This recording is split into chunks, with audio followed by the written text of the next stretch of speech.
Hi guys! Hi Ate Elsa! Ito na po ang medyo mabagal na pag-video. So, ayan na, nakasementa na ang buong garahe. Ayan, kahapon nila ginawa yan.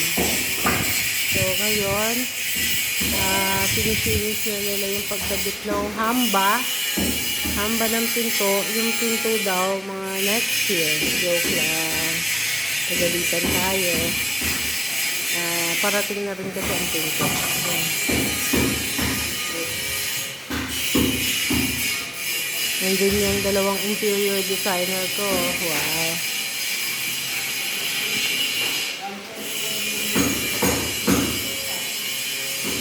Yes. Ngayon, papasok tayo sa living area.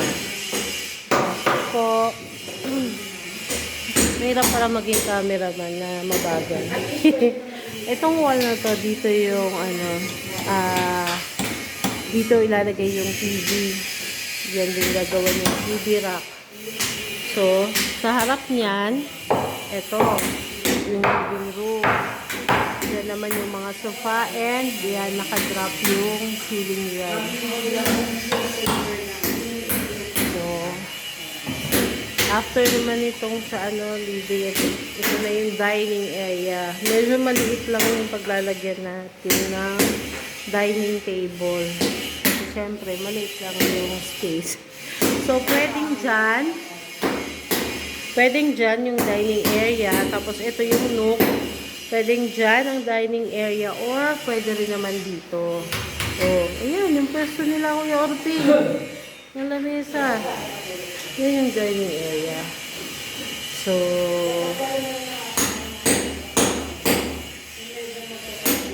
yan, mamili na lang pagtapos na.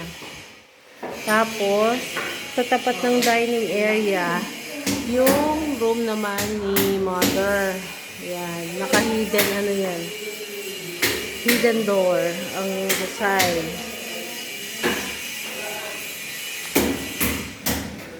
Diba? Nandiyan ang lahat ng Nox. Busy ang mga interior designer. Naisip namin yung kung anong ilaw yung para sa gitna. Parang ang si Mami sabi nga niya. Simple lang naman. Di ba meron na kasi siyang 4 na ilaw. Sa mga gilid. Oo, may pin light siya. Ngayon sabi ni Mami, nung nag-uusap kami, sabi niya, ano ba ilalagay yung ilaw? Sabi ko, meron ka po sa gilid. Sabi niya, okay. Sabi ko, meron din po sa gitna. Sabi niya, pwede bang wag na lang sa gitna? Sabi niya, pwedeng lampshade na lang. Sabi ko, pwede naman po. Pero, hindi, kung wag na siya lagyan ng pin light, ha? gitna na lang, tas lampshade. Para maganda. Ayos Sayang naman sa Kasi parang pag naka-lampshade kasi dito, puro gilid lang ilaw. Hindi saka, Para may mas malakas siyang ilaw sa gitna. Yeah. pero pwede ang electric fan niya. Para wala nasa baba. Wall Alam mo fan. Yung Ceiling fan. Kasi kung dito yung kama niya, is pwede isaan kahit bahay. Yeah. Kasi pwede siyang pag ganito, pero ang niya yung point, parang mas gusto yung point kung pag ganito. Oh, pero ang inaano ni Mami, kung pwede daw, 2 single. Kaya, Guest room. hindi kasi kasama niya, ayaw niya ng nasa yung ibang may pull kwarto. out na lang. Yun nga ang sabi ko, ang pwede sa'yo, yung may pull out, ayaw nga niya. Sabi niya, hindi ba pwedeng tig-isa na lang kami ng kama? Alaman. Yun nga lang sabi ko, Mami, baka pag ganun-ganun na yung daan nyo. Or magdikit na, di ba? Hindi ko hindi kay Bella. Kaya, mukhang magulo na naman yung video ko. Nakapag-usap na naman po ako. Sorry.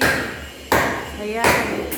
So, ayan yung ating nook. Ito yung parang bar. Joke. Hindi naman siya bar. Tapos, yan. Papunta na tayo sa kitchen. Ito.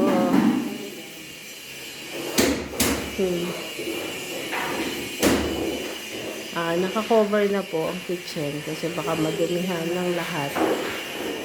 So,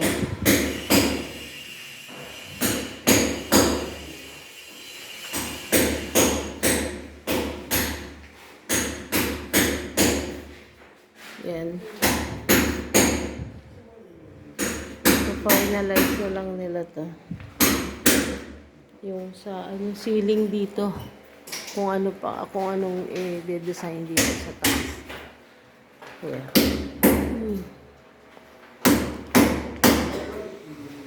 Yan, nagpa-add kami ng mga saksakan dito. Kasi nung una, nawala yung mga saksakan dito. Dahil nawalan daw ng linya. Pero nagpa-add kami. Kay Junel. Kaya nagpupukpuk uli sila. Ayan yung matagal gawin. Ayan po yung kung makikita mo. Yung pag sabi nga nila kahit magtatabas ka lang daw ng pangkuryente. Ubos ang isang araw ng isang tao para lang dyan. Yung sa linyang yan, yung gilid, pababa. Yung maliit na tinatabas. Ay, ano ba yan? Tinutok-tok nila. Matigas kasi yung semento. Compare sa mga yung manually na buhos. Ito kasing kailan caster, siya yung precast. Kaya matigas yung pader.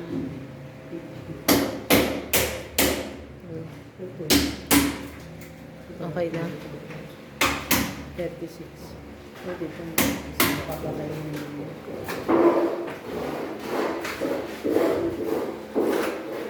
Ay, naku. Ayun lang po. Balik ulit kami.